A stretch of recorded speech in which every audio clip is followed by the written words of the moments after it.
భారతదేశంలోకి పెద్ద ఎత్తున సైనికులు విదేశాల నుండి వస్తున్నారు. ఆ సైనికులు మయన్మార్ నుండి వస్తున్నారు. అంటే మన దేశంతో యుద్ధానికైనా కానే కాదు.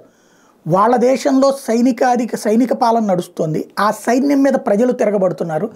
ఆ ప్రజల్లో నుండి వచ్చినటువంటి సైన్యమే వాళ్ళకి ఆ ప్రజల్ని చంపడం ఇష్టం లేదు. చంపకపోతేనేమో సైనిక పాలకులు ఊరుకోరు. సైనిక పాలకుల మీద పెత్తనమేమో చైనాది. వీళ్ళు చంపకపోతే అక్కడ వీళ్ళకి జీతాలు రావు. చంపితే ప్రజలు వీళ్ళని చంపేస్తారు. ఇప్పటికే తిరుగుబాటు చేస్తున్న 2-3 పట్టణాలు కూడా స్వాధీనం చేసుకున్నారు. దీంతో మాకు సైనిక అనుభవం ఉంది, మమ్మల్ని మీ శరణార్థులుగా గుర్తించండి మొర్రో అంటూ భారతదేశంలోకి పెద్ద ఎత్తున మయన్మార్ సైనికులు వస్తూ ఉండటం, ఈవెన్ ప్రజలు కూడా అక్కడి నుంచి పారిపోయి ఇండియాలోకి వస్తుండడం పెద్ద తలనొప్పి కూర్చుంది. భారత పొరుగు దేశమైన మయన్మార్లో కొంతకాలం కల్లోల పరిస్థితులు నెలకొన్న మిలిటరీ పాలకులు తిరుగుబాటు దళాలకు మధ్య పోరు జరుగుతోంది. దీంతో మయన్మార్ ఆర్మీకి చెందిన 100 మంది సిబ్బంది మిజోరాం సరిహద్దుల ద్వారా భారత్లోకి ప్రవేశిస్తున్నారు. ఈ పరిణామాలపై రాష్ట్ర ప్రభుత్వం కేంద్రాన్ని ఆశ్రయించింది. వారిని వెనక్కి పంపించేలా చర్యలు తీసుకోవాలని కోరింది. ఈ నేపథ్యంలో సరిహద్దు వద్ద కంచె ఏర్పాటుకు చర్యలు తీసుకుంటామని కేంద్రం ప్రకటించింది. ఇప్పటి వరకు 600 మంది మయన్మార్ సైనికులు ఏకంగా సరిహద్దులు దాటి మన దేశంలో ప్రవేశించినట్టు సమాచారం.